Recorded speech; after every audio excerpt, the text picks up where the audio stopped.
Question number 16 है हमारे पास 12 defective pens are accidentally mixed with 132 good ones. It is not possible to just look at a pen and tell whether or not it is defective.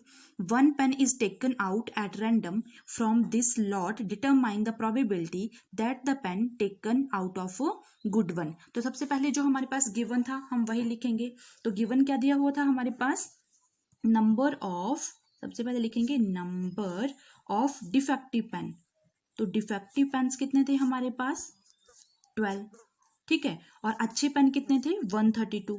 तो लिखेंगे number of good pens. Good pens कितने थे हमारे पास? 132. 132 थे. Therefore अब दोनों का total कर लेंगे कि टोटल पेन्स कितने आएंगे हमारे पास. तो जब टोटल पेन निकालेंगे, टोटल नंबर ऑफ पेन्स निकालेंगे तो वो कितना होगा? Number of defective pens plus number of good pens. तो देखो 12 प्लस 132 कितना आता है हमारे पास? 144. अब हमें बोला था प्रोबेबिलिटी निकालनी है हमें गुड पेन्स की. तो लिखेंगे probability of getting good pen. तो फॉर्मूला क्या होता था? Number of favourable outcome upon में लिखोगे टोटल नंबर ऑफ आउटकम. तो देखो गेटिंग गुड पेन्स कितने थे हमारे पास? 132 अपॉन में कितना आएगा? 144. तो इसको डिवाइड कर लो. 2 6 से 12, 2 6 से 12, 2 7 से 14, 2 2 से 4. अगेन 2 से कर लो. 2 3 से 6, 2 3 से 6, 2 3 से 6, 2 6 से 12. अब 3 से 3 1 जा 3 1 जा 3 1 जा 3 2 जा. तो आंसर कितना आ गया? 11/12. तो क्या लिखोगे? Probability of getting goods pen is equal to 11/12. ठीक है. क्वेश्चन नंबर 17 है हमारे पास. A lot of 20 bulbs contain 4 defective ones. One bulb is drawn at random from the lot. What is the probability that this bulb is defective? Number second था, suppose the bulb drawn in number first is not defective and is not replaced. Now one bulb is drawn at random from the rest. What is the probability that this bulb is not defective? तो सबसे पहले जो हमारे पास given होता है वो लिखते हैं हमारे पास. तो क्या लिखेंगे? फर्स्ट में हमारे पास क्या दिया था? Number of defective bulb. तो लिखेंगे नंबर ऑफ डिफेक्टिव बल्ब्स कितने थे हमारे पास? 4. अब लिखेंगे जो गुड बल्ब्स थे वो कौन से कितने थे हमारे पास? तो लिखेंगे कैसे? नंबर ऑफ गुड बल्ब्स कितने थे हमारे पास? 16. अब टोटल बल्ब्स की अगर मैं बात करूं तो देखो टोटल नंबर ऑफ बल्ब्स कितने आ जाएंगे हमारे पास? टोटल नंबर ऑफ बल्ब्स दोनों को ऐड कर दो. 4 + 16 कितना आ जाता है? 20. अब हमें बोला था प्रोबेबिलिटी निकालनी थी गेटिंग अ डिफेक्टिव बल्ब्स की. तो प्रोबेबिलिटी कैसे लिखोगे? Probability of getting defective bulb. तो कितना आएगा हमारे पास? Number of favourable outcome upon में लिखोगे टोटल नंबर ऑफ आउटकम. तो डिफेक्टिव बल्ब कितने थे हमारे पास? 4. और टोटल नंबर ऑफ बल्ब कितने थे? 20. 4 1 जा 4, 4 5 जा 20. तो कितना आ जाएगा? 1/5. Probability of getting defective bulb की कितनी आ गई? 1/5. सेम सेकेंड पार्ट हमें बोला था when a defective bulb drawn is not being replaced we are left with 19 bulb. अब देखो एक बल्ब को हमने क्या किया? रिप्लेस किया. 20 थे तो एक डिफेक्टिव को रिप्लेस कर दे. कितने रह गए हमारे पास? टोटल 20. तो देखो लेफ्ट बल्ब कितने रहे हमारे पास रिप्लेस करने के बाद? 19. और प्रोबेबिलिटी हमें निकालनी थी probability of getting not defective bulb, not defective bulbs. मतलब कि जो गुड बल्ब थे. तो देखो ये कितना था? 16 था मेरे पास, लेकिन 16 में से एक हमने लेस भी किया था. तो कितना आएगा? 15/19. यही आएगा नॉट डिफेक्टिव में. जो गुड बल्ब थे वो कितने थे? एक लेस करके 15/19. तो इसको ऐसे भी लिख सकते हो probability of not defective bulb is equal to 15/19. तो ये आंसर आ गया.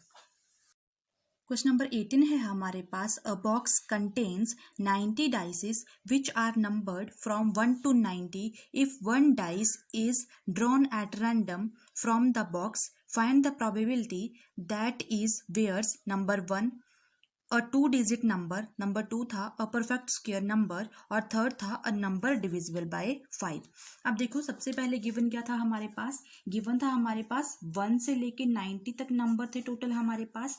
अब बोलता है इनमें 2 डिजिट के नंबर कितने होते हैं, ठीक है, इनके बीच में 2 डिजिट के नंबर। तो देखो 10 से 2 डिजिट नंबर होना शुरू हो जाता है, 1 से 9 तक सिंगल 1 डिजिट के डिजिट होते हैं, और 2 डिजिट 10, 11, 12 ऐसे करके देखो 90 तक। तो 11 से लेके 90 तक 80 नंबर्स ये हो गए, 10 को इंक्लूड करके टोटल आ गए हमारे पास 81 नंबर। तो क्या लिखूंगी मैं, डायरेक्ट फर्स्ट पार्ट कर रही हूँ इसका सॉल्व, तो लिखूंगी probability of getting 2 digit number. तो 2 डिजिट नंबर देखो 10 से लेके 81, 10 से लेके 90 तक थे, तो टोटल नंबर फॉर्मूला क्या होता था, number of favourable outcome upon total number of outcomes. तो नंबर्स कितने थे 18, और टोटल नंबर कितने हैं हमारे पास 90। तो आंसर आ जाएगा 81 अपॉन 90। तो 9 से ये डिवाइड हो जाता है, 9 9 सा 81, 9 10 सा 90, तो 9 अपॉन 10 आंसर आ गया। सेम सेकंड पार्ट था हमारे पास, हमें बोल रखा था सेकंड पार्ट में अ परफेक्ट स्क्वायर नंबर।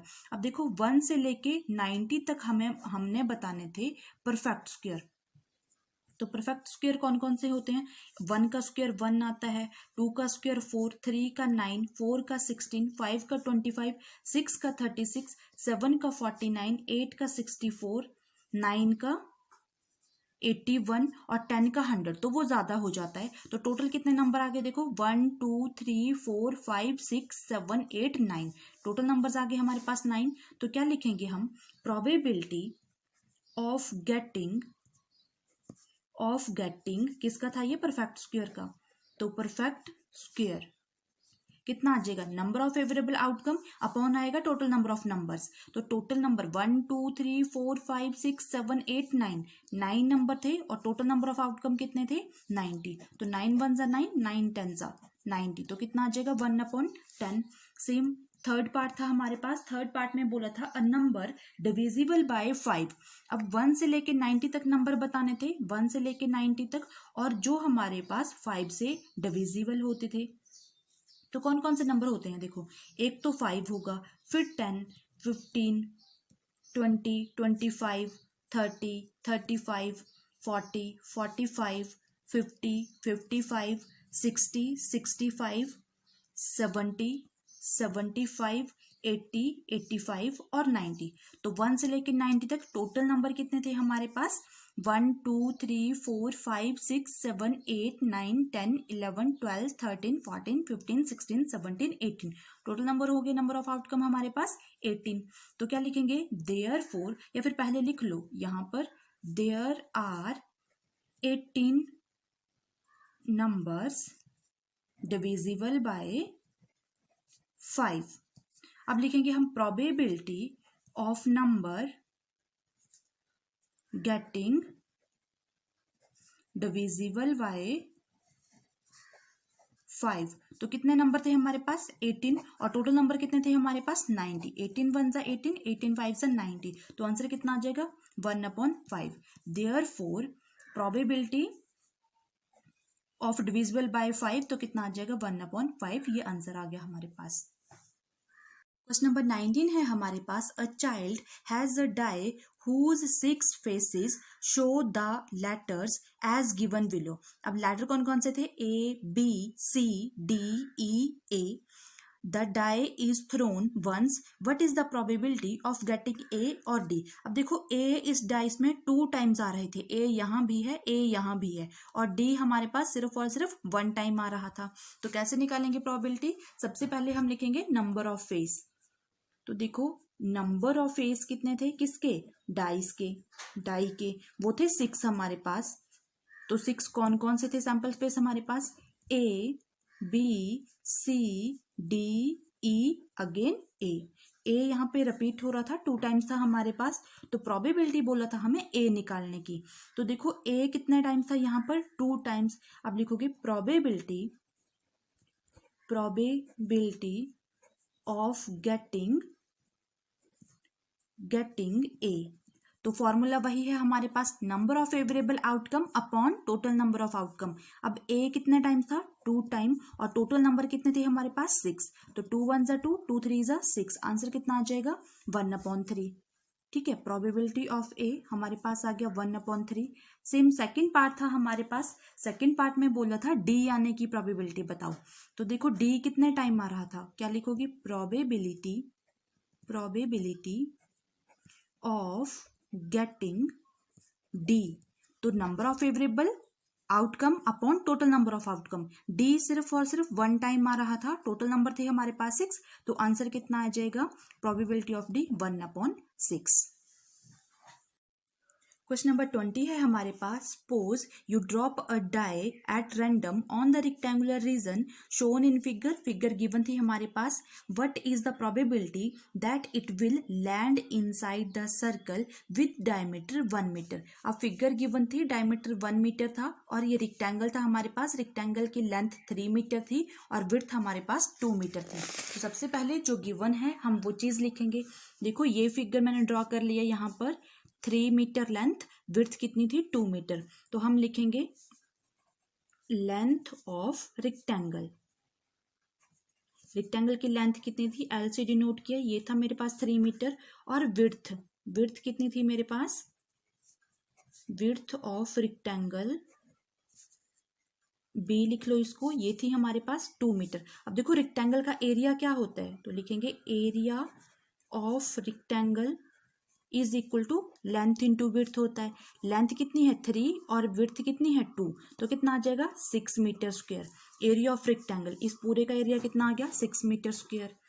उसके बाद सर्कल की बात करते हैं। तो देखो डायमीटर गिवन था हमारे पास, डायमीटर कितना था सर्कल का, diameter of circle is equal to 1 metre. तो रेडियस कितना आ जाएगा, रेडियस ऑफ सर्कल क्या होता है, जो डायमीटर का क्या हो जाता है हाफ, तो 1/2, ये आ गया हमारे पास। अब देखो सर्कल का एरिया कैसे निकालते हैं, तो लिखोगे area of circle is equal to pi r square. Pi की वैल्यू नहीं पुट करेंगे हम 22/7, डायरेक्ट पाई ही लिखेंगे, तो लिखेंगे पाई अपॉन आर स्क्वायर। तो कितना हो जाएगा यहाँ पे 1/2 का स्क्वायर, तो पाई अपॉन 4 मीटर स्क्वायर, ये चीज आ गई मेरे पास। अब हमें फाइंड करने के लिए क्या कहा था, प्रोबेबिलिटी निकालनी थी हमें, probability of die to land on a circle. तो लिखोगे probability of die to land on a circle. तो प्रोबेबिलिटी क्या होगी, एरिया ऑफ सर्कल